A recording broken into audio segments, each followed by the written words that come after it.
Yo, what's going on, guys? Crispy Flakes here. Welcome to Extra Crispy. For today's video, guys, we continue the 4th episode of this installment of ranking every single NBA player, guys. Today we are doing the power forward position from Hoops Reference right here, man. So yes, once again, if you guys want to see the final center video, get this video right here to 1,000 likes, and I will post it as soon as possible. So yeah, man, the power forward position, like, I could see, like, the last 5 being pretty easy, because I think we all have a pretty good idea of, like, who the best power forwards are, being, like, Giannis, Anthony Davis, guys like that, you know, Kristaps Porzingis.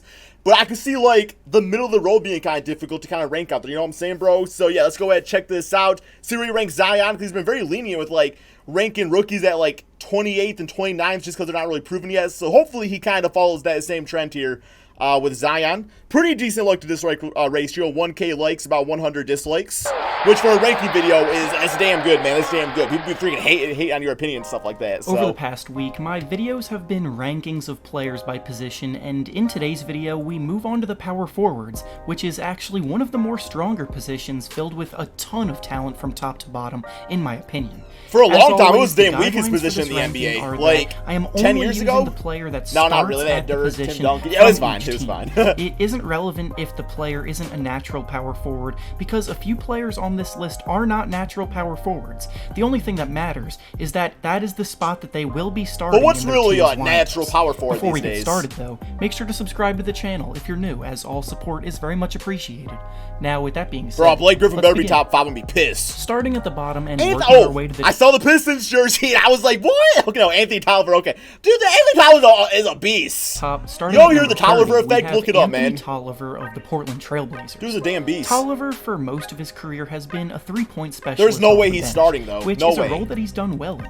No way the he Blazers starts. Traded away several key contributors at the forward spots. He's like damn this 50 now. Tolliver will now be getting a much bigger role than he's previously had, and we'll see how he handles it. Okay. At number 29, Marvin we have Williams. Marvin Williams of the Charlotte Hornets. Damn, Williams position might be damn strong. He's over the hill as a player. I like Marvin. Unfortunately, he's still getting paid $15 million this year. Hey, get money, get by paid. Charlotte, which contributes to their cap space issue and lack of real direction. It's all good. At number 28, we have Kelly Olynyk of the Miami. The 28th best power for Kelly Olynyk? That gotta be a damn strong ass position that I'm not thinking of, because Kelly Olynyk is like Heat. The 28th? Olynyk's biggest appeal is his shooting ability, yet last season his three-point percentage hovered around league average. Okay. He's not a great rebounder, struggles on defense. He gets to get you like, what, 7 a game? He It's not bad at the 4 near spot. the bottom of the list. At number 27, we have Davis Bertans of the Washington Wizards. Over damn Olynyk? Bertans had a bit of a coming out I'm party taking last Olynyk season over as him, a man. three-point shooter, making 43% That's all of his this dude threes and showing does off is shoot deep threes. range. He was used mostly as a specialist to this point, with most of his shot attempts being Yeah, threes, damn, skinnier but now Matt in Boner, Washington, bro. He will need to expand his game in a bigger role. At number 26, we have Dario Saric of the Phoenix Suns. Saric was showing signs early on in his career of becoming a nice all-around He needs to handle the forward, basketball more than but that, bro. when he was traded last year, he was a never point really forward looked when he played comfortable, overseas. and his production took a dip. He was never Missing really out on the skills utilized that to he the best of has. his abilities in Minnesota, but now that he's in Phoenix, he should be able to play his game to the fullest on a team without the pressure of high expectations. At number 25, we have Taurean Prince of the Brooklyn Nets. Underrated. Prince is a smooth offensive player that can Loved him create his and own the Hawks. I shot don't know why they got decently rid of this and man. take advantage of mismatches. He's a good player. The Nets traded for him this summer as a sign that they're ready to compete, and he'll fit well into their system. At number 24, we have Jonathan Isaac of the Orlando Magic. As a second-year player, but I do think my dude Hoops Reference got mixed up. I do think Isaac is playing the 3, and I think Aaron Gordon is playing the 4. So I don't mean, Isaac you know, a ton of tomato, signs that he can be right? a top defender in this league. It's a positionless He's long league. and active while being quick on his feet, and is a terrific shot blocker from the forward spot.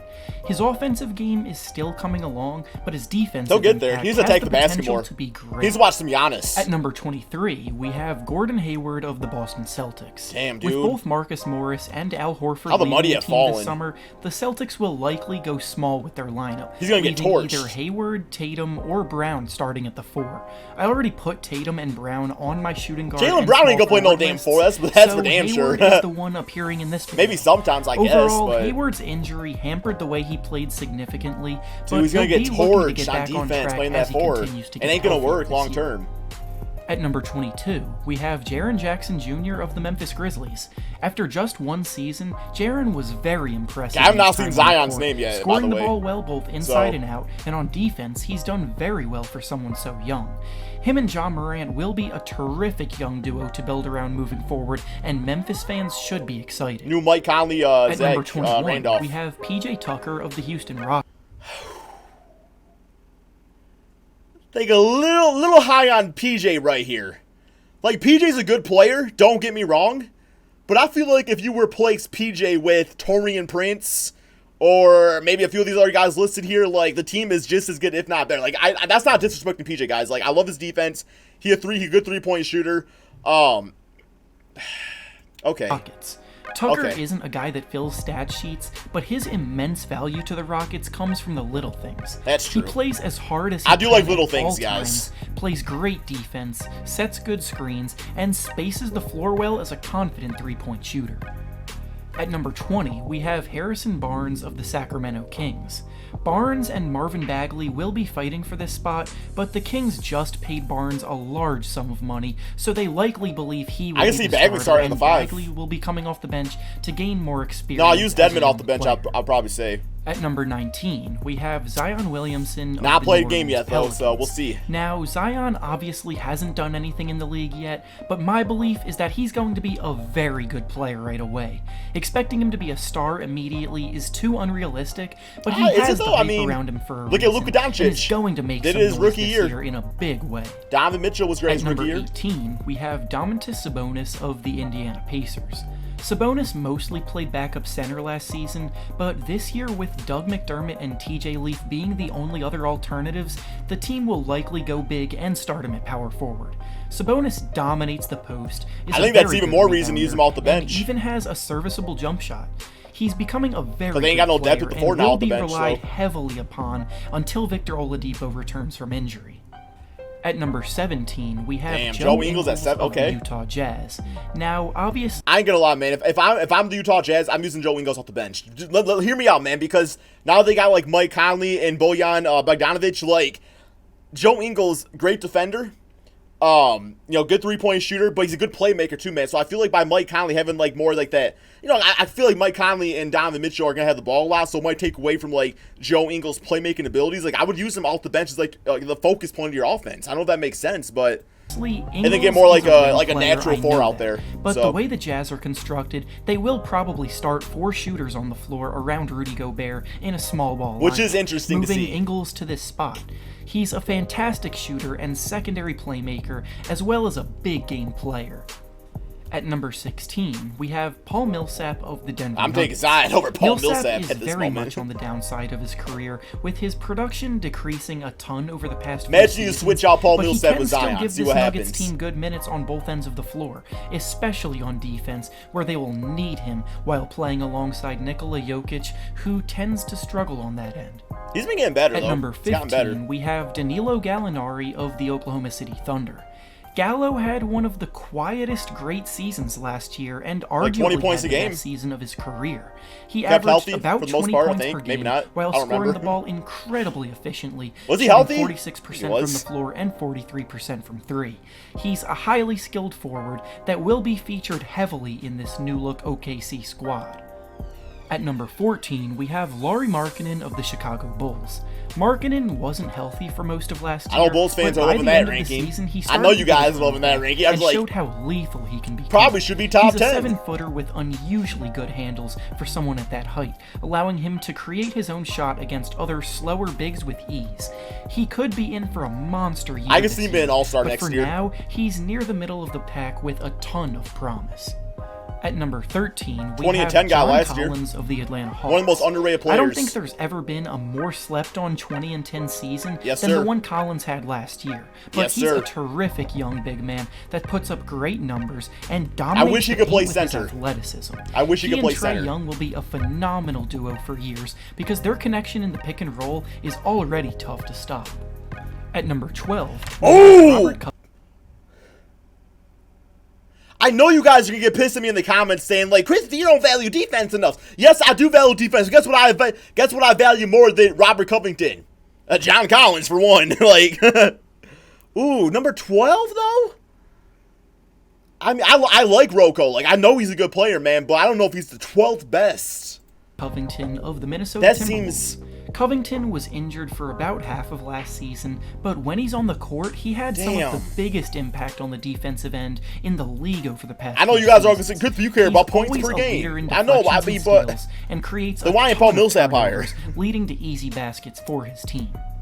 At number 11, we have Kevin Love of the Cleveland Cavaliers. I still agree with that. Kevin Love's still one of our best to do it. Were injured last season, and Love was another one, as he missed almost the entire season.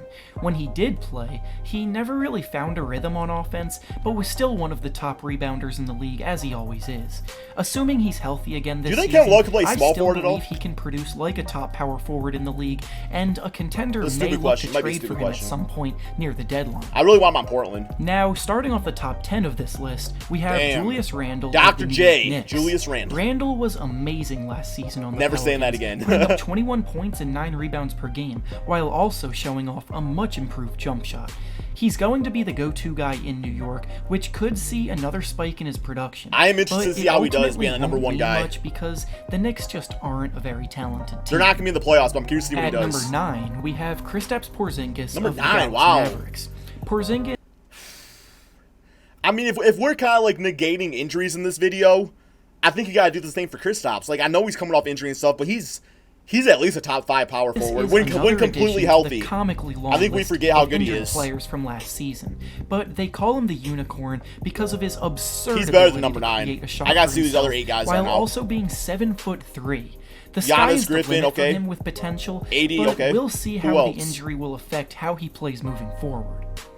At number 8, we have Pascal Siakam of the Toronto I'm taking Porzingis over Pascal. This season was a massive breakout year for Siakam, as he took home the league's Most Improved Player award and looks well underway to becoming an all-star. Come on, Raptor fans, don't come at me. I know you were your Raptor fan right now. You fucking come at me in the comments right now, bro. Tell me sure you would not take Porzingis over Pascal. Put your fan in the Messiah. Tell me you wouldn't take Kristaps Porzingis over Pascal. Especially with Kawhi Leonard gone, which will give him an even bigger role on the team. At number 7, we have LaMarcus Aldridge of the San Antonio Spurs. Oh, no, man. Aldridge is one of the best back-to-the-basket scorers in the post, while also which was nice in the bag game early 2000s. He's a nice, sound, all-around player, and does a very good job within the Spurs over system. Pascal and Kristaps. At number 6, we have Al Horford of the Philadelphia 76ers. Horford is the kind of player that every team would love to have, because he makes so many impactful plays that elevate those around him.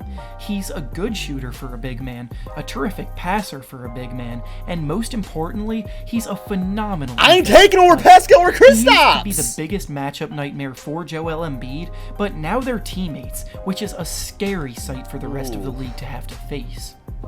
Now, entering the top 5, we have Draymond Green of the I like Draymond Green. I'm not gonna hate on Draymond too much, guys. I ain't gonna hate on Draymond. Like I know a lot of people probably are like, oh, you over Kristaps and Pascal or even Al Horford. Golden State Warriors. I feel like he does so many little things out there. Like I'm not gonna hate on him for this ranking. Green is also someone that makes a massive impact on the defensive end of the floor. Well, that jump shot prettier than the damn game. He's oftentimes been the main initiator and passer, and is incredibly multifaceted. At number 4, we have Blake Griffin. A little low, but I'll take number 4. Pistons. As Griffin best has power aged, forward in the East. His game has gotten Giannis plays it now. Okay, as he has veered away from the highlight dunks and focused more on improving his jump shot, post moves, and playmaking ability. Beautiful jump shot, man. Unfortunately, he hasn't had much to work with in Detroit because he is a big-time player. At number 3, we have Paul George of the Los Angeles Clippers. I thought Paul George was playing the 2. Before you all comment, I realize George is naturally a wing, but the Clippers will likely start Beverly and Shamet at the guard spots, and I put Kawhi on the small forward list, so George slides into the power forward spot in the starting lineup. Damn, he knew people were going to come at him real quick with that. Last season because he's a high-level player on both ends of the floor, and him and Kawhi make up a pairing featuring 2 of the best two-way players in the whole league. At number 2, we have Anthony Davis of the Los Angeles Lakers. Last season was not a good one for Davis, as he essentially drama-wise, quit on his team halfway through numbers the year were still fine, after not being all able things to considered. lead them to a playoff spot. Now in Los Angeles, there will be massive expectations for him, and all eyes will be on him. And alongside LeBron James, he's going to have a lot to prove. Yep. Now, finally, easy at one right number there. one on Easy. this list, Easy. we have Giannis Antetokounmpo of the Milwaukee Bucks. He won last season's MVP award, put up monster numbers all year long, and led his team to 60 wins. He's just getting started and will Bro, I got probably KG trying to teach him how to shoot dominate mid-range. for a long time. No, you want to go right there. You want to shoot the basketball, That's all I Giannis. have You want for to shoot it. Make sure to like the video and subscribe to Okay, the I would say overall, I mean, like, the list, probably one of my more controversial ones I watched so far. I ain't gonna lie about that. Like that 9 through like 6, like 5 or 6 range, I was definitely a little skeptical on. Like, I'm gonna take Pascal and Kristaps, or a few of those other guys listed there, man. But you know, every man's got their opinion. So give me your guys' thoughts about it in the comment section below. And peace out, my friends.